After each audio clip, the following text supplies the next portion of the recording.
yang hadir dalam rapat pada siang hari ini. Bapak Ibu anggota Komisi 3 yang saya hormati, kita sedang berhadapan dengan Lemdiklat, dapurnya kepolisian.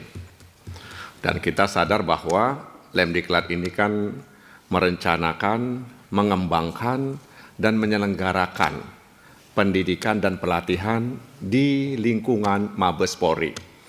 Tugas utamanya itu membentuk dan meningkatkan kemampuan anggota Polri di berbagai bidang. Kan begitu? Itu tugas utamanya. Nah, karena itu mereka ini dapur sebenarnya. Ibarat katakanlah juru masak, maka dia butuh bahan baku yang segar.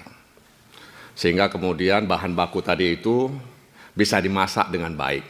Butuh bumbu dan lain sebagainya. Sehingga ketika dihidangkan, itu sesuai dengan kebutuhan yang ada di tengah masyarakat. Nah, oleh karena itu dalam kesempatan ini barangkali perlu nanti disampaikan apa saja kendala-kendala dalam merencanakan, mengembangkan, dan menyelenggarakan itu. Apa saja misalnya kendala dalam pembentukan dan peningkatan itu. Tadi saya kagum sekali bahwa ternyata memang pendidikan di kepolisian itu diharapkan hadirnya polisi yang penjaga kehidupan, pembangun peradaban, dan pejuang kemanusiaan. Lalu di situ ada karakter, soal integritas, soal kompetensi, soal komitmen, soal keunggulan. Ya, itu yang saya baca. Saya nggak tahu apa salah karena saya nggak lihat bahan yang diberikan. Itu yang saya lihat dari paparan Pak Lemdiklat tadi itu. Nah, karena itu soal bahwa ada sesuatu di luar sana, mungkin itu tanggung jawab pimpinan. Nah, karena saya katakan bahwa baru-baru ini ada semacam penilaian bahwa ya banyak Kapolsek yang underperformance dalam melaksanakan tugasnya. Ada para Kapolres yang underperformance dalam pelaksanaan tugasnya. Sehingga kemudian dia tidak bisa menyelesaikan masalah-masalah yang ada di wilayahnya. Kalau sebahagian besar mereka bisa menyelesaikan masalah-masalah yang ada di wilayahnya, maka ini tidak akan sampai ke atas. Nah, ini masalah. Nah, karena itu bagaimana kemudian Lemdiklat dan jajarannya berkontribusi agar menghadirkan pimpinan-pimpinan kepolisian di semua level itu performan dalam menghadapi situasi dan kondisi yang ada. Nah, karena itu saya katakan bahwa dalam konteks pendidikan kan 3 sebenarnya unsurnya. Guru, kurikulum, dan lingkungan. Kan itu sebenarnya. Ya. Nah, bagaimana kemudian kalau guru kita coba genjot tapi kesejahteraannya kurang, ya. Walaupun mungkin para dosen di lembaga-lembaga pendidikan di kepolisian tidak pernah mengeluh soal kesejahteraan para dosen tadi ini. Tapi harus kita perhatikan juga, Ibu Ketua. Kita ingatkan agar pimpinan, agar dosen-dosen ya di lembaga-lembaga pendidikan di kepolisian ini juga harus diperhatikan, ya, kesejahteraan mereka. Sehingga mereka kemudian bisa ya beradaptasi dengan kebutuhan-kebutuhan yang ada. Belum lagi nanti penghargaan-penghargaan yang diberikan kepada mereka melalui kenaikan pangkat, jabatan, dan lain sebagainya. Karena itu guru ya menjadi tonggak. Nah, karena itu orang-orang tua kita dulu mengatakan guru kencing berdiri, murid kencing berlari. Nah, itu kan pepatah petitih orang tua kita dulu. Nah, karena itu mau tidak mau Lemdiklat mungkin harus menyampaikan kepada Komisi 3 soal guru atau dosen yang mengajar di semua level pendidikan di lingkungan Mabes Polri. Ya, bagaimana mereka, ya, bagaimana nasib mereka, kesejahteraan mereka, dan lain sebagainya. Lalu kurikulum apakah kompatibel dengan situasi dan kondisi yang ada hari ini?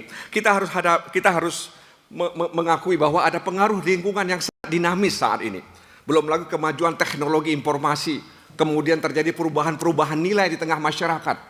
Ini kan menjadi tantangan bagi kurikulum kita. Ya. Jadi pengaruh lingkungan yang dinamis, kemajuan teknologi informasi, kemudian perubahan nilai-nilai sosial di tengah masyarakat, itu juga membuat kita harus mengevaluasi dan merevisi kurikulum kita gitu. Jadi orang sudah ke sana, kita masih ke sini kira-kira. Orang sudah 5 speed, kita masih 2 atau 3 speed.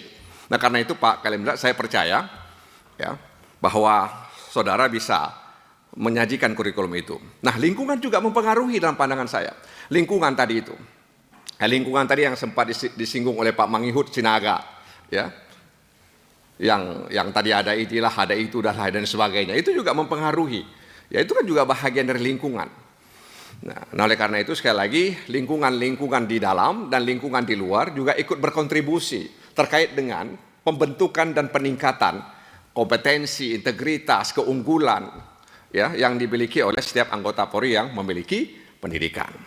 Nah, karena itu sekali lagi dalam kesempatan ini kami fraksi PKS dan saya sebagai anggota fraksi PKS di Komisi 3 itu sangat berharap agar kemudian perencanaan, pengembangan, penyelenggaraan ini juga bisa proporsional juga begitu. Jangan sampai kemudian yang sekolah itu meskipun barangkali bukan core-nya Lemdiklat, ya yang sekolah itu kadang-kadang banyak dari unit-unit tertentu saja, sementara orang yang selama ini di kesehatan dan lain sebagainya jarang mendapat kesempatan, dan itu juga nanti barangkali kaitannya dengan perencanaan yang kita sajikan begitu. Jadi sebagai sebuah dapur, harapan kita dapur ini benar-benar ya bisa ya menjadi tempat yang melahirkan ya polisi-polisi yang tadi disebutkan oleh Kalemdak sebagai penjaga kehidupan, pembangun peradaban dan pejuang kehidupan. Luar biasa menurut saya. Kalau ini bisa kita wujudkan, selesailah setengah masalah di negeri ini. Oleh karena itu sekali lagi kami punya harapan besar, mudah-mudahan Kalemdiklat dan seluruh jajarannya bisa bersinergi dan berkolaborasi dengan DPR, terutama anggota DPR, mulai dari Komisi 1 sampai Komisi 11. Tentunya khususnya Komisi 3 juga di dalamnya. Jadi dalam pendidikan, ya di mana sajalah undanglah anggota DPR, sehingga peserta didik bisa mengetahui wawasan tentang keamanan, pertahanan, cyber macam-macam, tentang pemerintahan dalam negeri, tentang koperasi, tentang lingkungan hidup, tentang keuangan dan sebagainya, sehingga mereka juga ya ngeh dengan situasi yang ada. Itu saya pikir perlu dilakukan dan jangan insidental begitu. Jangan sekali-sekali diundang. Meskipun saya mengakui dan mengetahui bahwa ada banyak beberapa anggota yang diundang.